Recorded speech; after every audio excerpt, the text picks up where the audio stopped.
Student हमारे पास lecture number 25 है, class 9th। तो इसका हमारे पास लेक्चर नंबर जो है वो 25 है। तो हमारे पास क्वेश्चन में इलेक्ट्रोनेगेटिविटी हमारे पास क्या होती है और इसकी वेरिएशन हमने आज पढ़नी है। पहली बात, इलेक्ट्रोनेगेटिविटी हमारे पास क्या होती है। हम कहते हैं the ability of an atom to attract the shared pair of electron toward itself in a molecule. एक मॉलिक्यूल के अंदर एटम की कैपेसिटी या एबिलिटी जिसकी वजह से वो इलेक्ट्रॉन का पेयर जो शेयर हुआ होता है उसको अपनी तरफ खींचता है, यानी अपनी तरफ मोर अट्रैक्ट करता है, तो उसको हम क्या कहते हैं, इलेक्ट्रोनेगेटिविटी। यानी इलेक्ट्रोनेगेटिविटी हमारे पास क्या होती है, हम कहते हैं the ability of an atom to attract the shared pair of electron toward itself in a molecule. यानी किसी भी मॉलिक्यूल के अंदर एटम की वो एबिलिटी, वो सलाहियत जिसकी वजह से वो इलेक्ट्रॉन का शेयर जो पेयर होता है वो अपनी तरफ ज्यादा खींचता है, इलेक्ट्रोनेगेटिविटी कहलाता है। अच्छा, फॉर एग्जांपल बात करते हैं, हम HCl की बात करते हैं। अच्छा भाई, HCl की अगर बात हम करते हैं, ये HCl हमारे पास मॉलिक्यूल है, तो इसके अंदर क्या करते हैं, HCl क्योंकि कोवलेंट बॉन्ड होता है जो कि म्यूचुअल शेयरिंग से बनता है, वो अभी हम बाद में पढ़ेंगे क्योंकि चैप्टर नंबर 4 में वो हमारे पास काम है। अब ये देखो, एक हाइड्रोजन ने इलेक्ट्रॉन जो है शेयर किया हुआ और एक क्लोरीन ने क्या किया हुआ, इलेक्ट्रॉन शेयर किया हुआ। अब हाइड्रोजन की जो इलेक्ट्रोनेगेटिविटी है वो 2.2 और क्लोरीन की 3.2। अब इलेक्ट्रोनेगेटिविटी इसकी ज्यादा ताकतवर ये है, तो ये क्या करता है, ये इलेक्ट्रॉन को अपनी तरफ ज्यादा खींच लेता है और इसको पार्शियल नेगेटिव। और क्योंकि हाइड्रोजन ना ये कमजोर है, इसकी इलेक्ट्रॉनिक कम होती है, इससे इलेक्ट्रॉन थोड़ा सा दूर चले जाते हैं, इसी वजह से इसके ऊपर पार्शियल पॉजिटिव चार्ज आ जाता है। यानी इस चीज को, यानी ability of an atom to attract the shared pair of electron toward itself.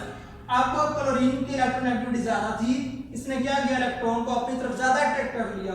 यानी इलेक्ट्रॉन को एक मॉलिक्यूल के अंदर अपनी तरफ अट्रैक्ट करना क्या कहलाता है, इलेक्ट्रोनेगेटिविटी कहलाता है। आप वाटर की एग्जांपल ले सकते हो, वाटर H2O, यानी इसमें एक H होता है, ऑक्सीजन फिर एक इधर नीचे लगा होता है, ठीक है। अब ये ऑक्सीजन जो होता है इसकी होती है इलेक्ट्रोनेगेटिविटी 3.4 और हाइड्रोजन की तो वैसे 2.2, इसकी भी 2.2।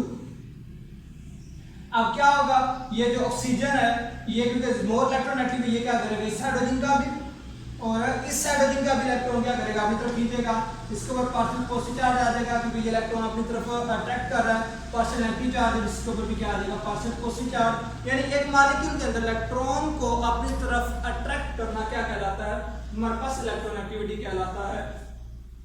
अच्छा, एक ना मोस्ट इंपोर्टेंट एमसीक्यूज है, वो कहते हैं कि ये जो कंसेप्ट दिया था, पहली बात ये पॉलिंग ने दिया था, मिलकर ने दिया था।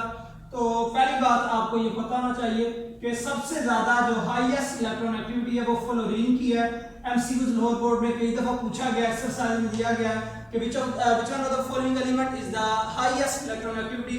10 जैल में से कौन सा एलिमेंट जो है जिसकी इलेक्ट्रोनेगेटिविटी सबसे ज्यादा है, तो वहां पे फ्लोरीन की ऑप्शन आएगी, F यानी फ्लोरीन। आपने इस पर टिक करना है और इसकी जो इलेक्ट्रोनेगेटिविटी होती है वो 4 होती है, यानी इसकी इलेक्ट्रोनेगेटिविटी कितनी है, 4। अब भाई हम वेरिएशन की बात करते हैं, वेरिएशन इन ग्रुप की बात करते हैं, तो हम कहते हैं electronegativity decrease from top to bottom in a group. जो इलेक्ट्रोनेगेटिविटी होती है वो टॉप टू बॉटम क्या करती है, वो डिक्रीज होती है। इसकी रीजन क्या है भाई, size of atom increase, size of atom increase होता है, साइज जब एटम का बढ़ जाता है तो उसकी तो अपने इलेक्ट्रॉन्स पे जो अट्रैक्शन होती है वो कम हो जाती है, इसी वजह से आने वाले इलेक्ट्रॉन के लिए अट्रैक्शन उसके लिए वो तो काफी ज्यादा वीक होती है। इसी वजह से हम कहते हैं जिस तरह साइज बढ़ता है एटम का, उसी तरह क्या होता है कि आने वाले इलेक्ट्रॉन्स के लिए जो अट्रैक्शन होती है वो कम होती है। तो इसी वजह से हम कहते हैं टॉप टू बॉटम जो हमारे पास इलेक्ट्रोनेगेटिविटी की वैल्यू होती है वो डिक्रीज करती है।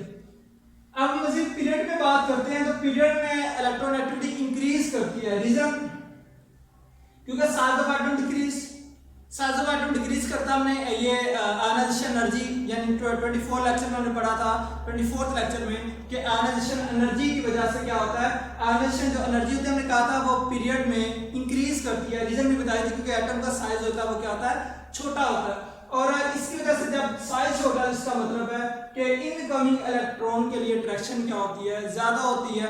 यानी इनकमिंग इलेक्ट्रॉन को अट्रैक्ट करना ही हमारे पास क्या होता है, इलेक्ट्रोनेगेटिविटी कहलाता है हमारे पास। तो इसी वजह से हम कहते हैं कि पीरियड में जो हमारे पास इलेक्ट्रोनेगेटिविटी होती है वो क्या करती है, वो इंक्रीज करती है। तो ये हमारे पास था, यानी इलेक्ट्रोनेगेटिविटी हमारे पास सबसे पहले डेफिनेशन है, एग्जांपल है, वेरिएशन है, ग्रुप में इसकी रीजन है, पीरियड में मजीद इसकी जो वो आपके पास रीजन है। तो इसका मतलब ऐसे एक बात बताता चलूं, इसका मतलब है कि सबसे जो कम इलेक्ट्रोनेगेटिविटी है वो फिर अल्कली मेटल्स की है, जो कि पहला ग्रुप है हमारे पास hydrogen, lithium, sodium, potassium, rubidium, caesium, francium वाला। उसके बाद हमारे पास दूसरा ग्रुप आ जाता है वो अल्कलाइन अर्थ मेटल्स का, beryllium, magnesium, calcium, strontium, barium, radium वाला। तो इसका मतलब है इनकी सबसे जो है वो कम इलेक्ट्रोनेगेटिविटी होती है दूसरी की निस्बत, क्योंकि ये मेटल होती है, इनका साइज बड़ा होता है और साइज बड़ा होने की वजह से इनकमिंग इलेक्ट्रॉन के लिए अट्रैक्शन इनकी क्या होती है, कम होती है। यानी आप दूसरे वर्ड में कह सकते हो जितना साइज बड़ा इलेक्ट्रोनेगेटिविटी उतनी ही कम। मैं छोटी सी एग्जांपल देता हूं, फॉर एग्जांपल जितनी बड़ी क्लास होगी अब टीचर की अट्रैक्शन उतनी ही बच्चों पे कम होगी। तो इसका मतलब फिर क्या हुआ कि अगर एटम बड़ा है तो उसकी इलेक्ट्रॉन पे अट्रैक्शन अपनी कम है, तो आने वाले इलेक्ट्रॉन की भी अट्रैक्शन क्या होगी, वो कम होगी। इसी वजह से अगर हम ग्रुप में टॉप टू बॉटम आते हैं तो वहां पे हमारे पास क्या होता है, वहां पे हमारे पास जो इलेक्ट्रोनेगेटिविटी होती है वो क्या करती है, वो डिक्रीज करती है, लेकिन पीरियड में क्या करती है, वो इंक्रीज करती है। तो ये हमारे पास था लेक्चर नंबर 25 जो हमने किया। मजीद इंशाल्लाह नेक्स्ट लेक्चर में मिलेंगे। अल्लाह हाफिज।